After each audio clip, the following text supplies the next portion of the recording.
Bismillahirrahmanirrahim. Assalamualaikum warahmatullahi wabarakatuh. Alhamdulillah, alhamdulillahilladzi farada 'alaina as-shiyam wa ja'alahu wasilatan linail taqwa. Asyhadu an la ilaha illallah wahdahu la syarika lah wa asyhadu anna Muhammadan 'abduhu wa rasuluh. Allahumma shalli wa sallim ala sayyidina Muhammad wa ala alihi wa sahbihi ajma'in, amma ba'd. Pertama sekali puji dan syukur kita sampaikan kepada Allah Subhanahu wa taala. Semoga Allah terus memberikan kesehatan kepada kita di bulan Ramadan ini. Darah tinggi mudah-mudahan normal. Yang ada gula yang tinggi mudah-mudahan juga normal. Kolesterol juga mudah-mudahan dengan puasa bisa hilang, dan kita bisa memberikan Ramadan ini dengan sempurna insyaallah. Karena Ramadan memang selalu ada, cuma masalahnya kita tidak akan selalu bersama. Dia akan terus datang, tapi kita belum tentu di tahun yang akan datang dia datang, kita masih ada. Salawat dan salam kita sampaikan kepada Rasulullah SAW. Semoga kita juga diberikan kekuatan untuk meneladani Rasulullah SAW dalam setiap aspek kehidupan, sehingga kita berhak di akhirat nanti mendapatkan syafaat dari Rasulullah dan bisa bertemu dengan beliau.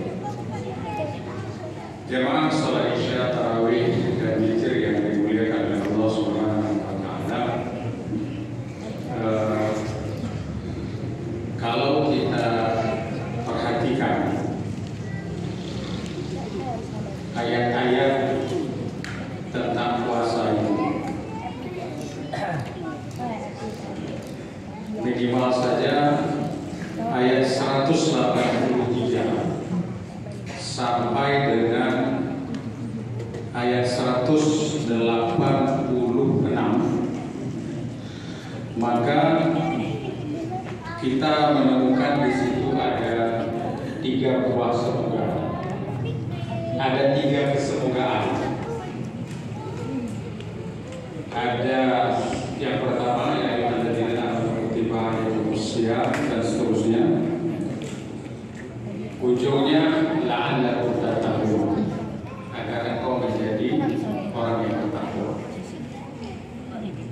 184, 185 masih dalam urutan ayat-ayat tentang puasa. Kita menemukan ayat la'allakum tashkurun, supaya mudah-mudahan kamu menjadi bersyukur. Dan ayat 186 itu Allah Subhanahu wa taala bicara tentang doa, dan di situ ditutup dengan la'allakum yarshudun, agar mudah-mudahan mereka mendapat petunjuk. Jadi ada 3 semoga. Semoga kalian menjadi orang bertakwa, semoga kamu bersyukur, dan semoga mereka atau kita mendapat menjadi orang-orang yang mendapatkan petunjuk. Jemaah yang dimuliakan oleh Allah Subhanahu wa taala, kata takwa ini memang sudah sering dibahas dalam mungkin sejak awal Ramadan. Ini hal yang sudah sering kita dengar, sudah sering dibahas. Cuman apakah kemudian sudah hadir di dalam kehidupan kita? Itu persoalan lain. Termasuk apakah penceramah yang sekarang sedang ngomong sudah bertakwa sekali? Belum.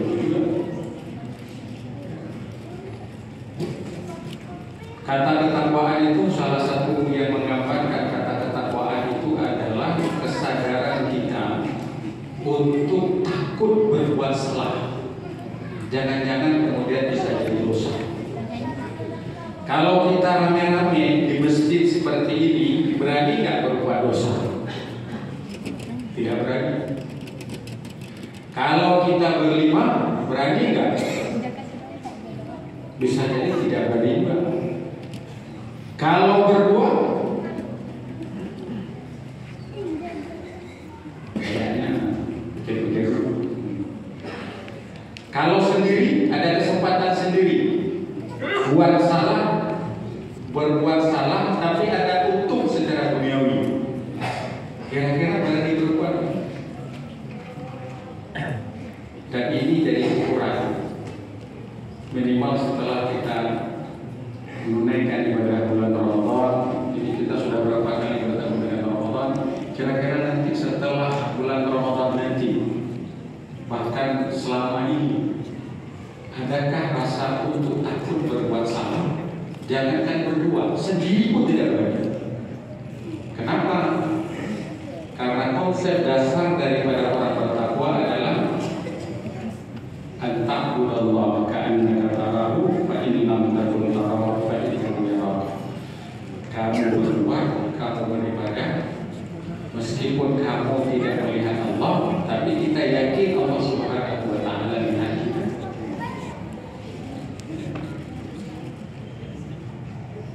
Itu yang pertama. Karena sudah banyak penceramah, mungkin singkat saja.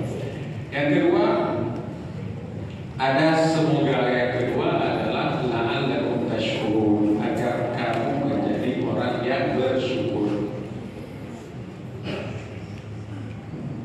Kata bersyukur bisa jadi dengan kita banyak bertasbih, bertahmid kepada Allah. Tapi kata kesyukuran juga bagaimana kita menyadari dan memanfaatkan semua nikmat yang Allah Subhanahu wa ta'ala berikan itu seperti permintaan Allah.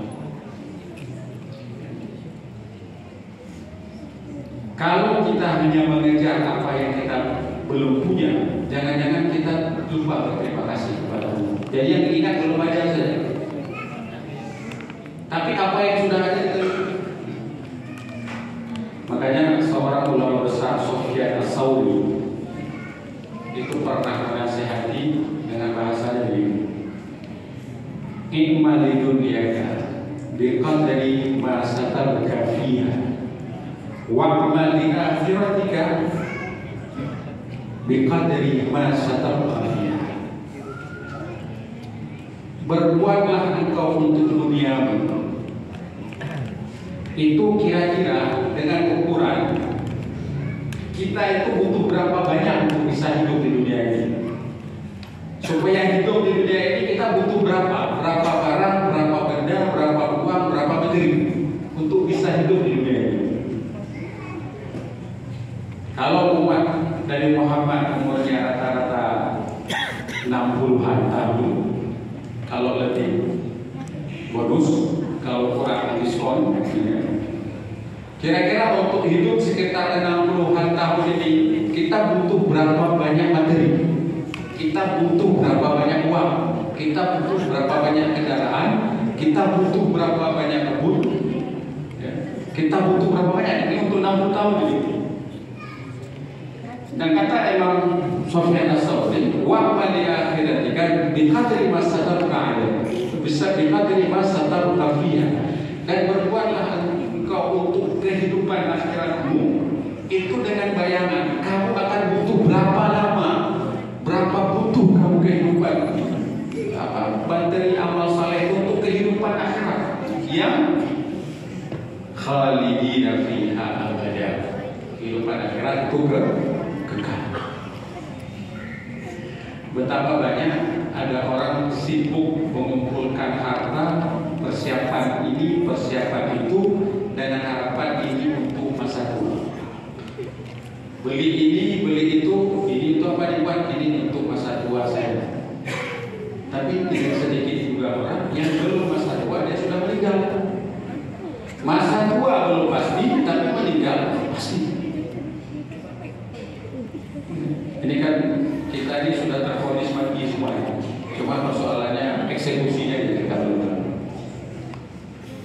Maka para ulama dalam nasihatnya, para ulama mengatakan juga bukan berarti kemudian kita harus memisahkan mana pekerjaan dunia mana pekerjaan akhirat. Tapi pastikan bahwa semua pekerjaan kita itu bernilai ibadah. ibadah. Ya, kalau sholat menganggap sholat ibadah itu biasa. Tapi bagaimana semua pekerjaan kita itu harus bernilai ibadah. Kerja kita semua itu bisa bernilai ibadah. Sehingga itu menjadi saham untuk kehidupan kebutuhan kita di akhirat nanti. Dan kalaupun kita punya harta, pastikan bahwa harta itu kita bawa mati. Jadi kalau ada istilah orang harta nggak dibawa mati itu salah. Salah ini. Harta itu bisa dibawa mati. Caranya bagaimana? Berinfak, bersedekah, bantu anak yatim, fakir miskin. Jangan lupakan itu tadi Alhamdulillah panitia sudah menyampaikan zakat mal. Kalau memang benar hitungan kita sudah ada zakat, kalau kita bisa berbagi lebih cepat lebih baik. Kadang-kadang kita bagi seseorang itu sama-sama dapat 1 juta. Cuman ada orang kita kasih 1 juta pada saat dibutuhkan itu jauh lebih bermanfaat, lebih penting daripada kemudian jangan-jangan kita kasih 2 juta tapi nanti di saat dia nggak butuh-butuhkan. Jadi kalau memang ada zakat, kalau kita bisa keluarkan lebih cepat lebih baik. Banyak saudara-saudara kita yang secara ekonomi berat. Selama ini kalau saya ngomong dengan beberapa orang berat. Kita nggak tahu juga kalau kita berhusnuzan ini selama ini kan viral tuh ada orang yang curi tabungan tabungan anak yatim, udah curi tabungan anak yatim pakai baju pegawai lah, sampai ada anekdot lah kenapa namanya kan honor ketiga tahun. Tapi di sisi lain kalau kita mau lihat di sisi lain, jangan-jangan dia mencuri karena ada kebutuhan dia. Kita kan hanya bisa melihat satu sisi. Itu juga alhamdulillah masjid kita itu sudah baru dengan luar biasa di sebelah kanan. Itu kasih wakaf ke masjid yang di samping ini. Ini salah satu cara bagaimana harta itu kita bawa lagi. Kalau kita menikah nanti deposito kita, buat kita rumah kita itu jadi ahli waris semuanya. Ini kita kasih ke samping ini untuk pembangunan masjid ini. Itu cara bagaimana harta kita bawa lagi. Di akhirat nanti Allah Subhanahu wa taala akan kembalikan. Jadi kalau bahasa saya dulu, kita berinfak, bersedekah, berwakaf itu hakikatnya kita sedang menitip barang, menitip uang. Kita nggak kasih sebenarnya. Kalau kita diam-diam nggak bilang-bilang sama orang rahasia, kita sedang nggak kasih. Kita bukan kasih sama pengurus masjid, kita cuma titip. Nanti di akhirat kita ambil lagi itu. Kadang orang bilang kalau bapak-bapak nanti di akhirat nggak berani minta sama Allah, boleh ngajak saya, ngajak Ustaz Sumar sama-sama kita minta sama Allah. Sampai saya kecipratan gitu. Jadi nitip kita bukan berkah, kalau boleh saya bilang sama, kita bukan bersedekah, kita nitip itu untuk diri kita sendiri. Hanya saja kita akan ambil nanti di akhirat dan itu waktu yang sangat kita butuh. Dan itu yang kita betul-betul. Itu waktu yang kalau bahasa Sofyan As-Sauri itu berbuatlah untuk akhiratmu dengan ukuran kamu seberapa perlu untuk kehidupan. Dan terakhir menurut tausiah malam ini yang ketiga adalah la'allahum yarshudun. Semoga kalian atau mereka mendapat petunjuk. Ada orang sekolahnya SD, tapi dia ifah sekali, ilmu dia pas-pasan, tapi dia menjaga sekali untuk tidak ngambil hal-hal yang haram. Ada orang kadang-kadang sekolah tidak tamat, tapi sujud bersimpuh di masjid tahajud luar biasa, kalah sama saya yang kuliah S2 di UIN master lagi jurusan syariah mulai. Ada yang SD biasa. Apa yang membedakan saya sama yang SD tadi? Apa yang kurang? Boleh jadi pengetahuan kita tentang pahala infak dan sedekah, pahala pengetahuan kita tentang besarnya pahala baca Quran, pengetahuan kita tentang bahkan besarnya pahala membantu fakir miskin, pengetahuan kita tentang besarnya pahala qiyamul lail itu tidak kurang.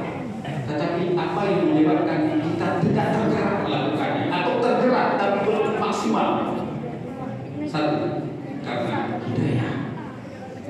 Maka minta sama Allah, kalau perlu kita nangis, kita usaha, kita nangis bersumpah, bersujud di hadapan Allah supaya Allah berikan kita hidayah, sehingga semua pengetahuan kebajikan yang ada dalam pikiran kita itu bisa kita amalkan, bisa kita praktekkan, dan itu menjadi amal soleh kita yang akan memberikan kebahagiaan kita, tidak saja di akhirat nanti, sejak kita masuk kubur, sejak kita di alam barzakh, kita akan mendapatkan bagaimana kubur kita menjadi taman di antara taman-taman surga, insyaallah.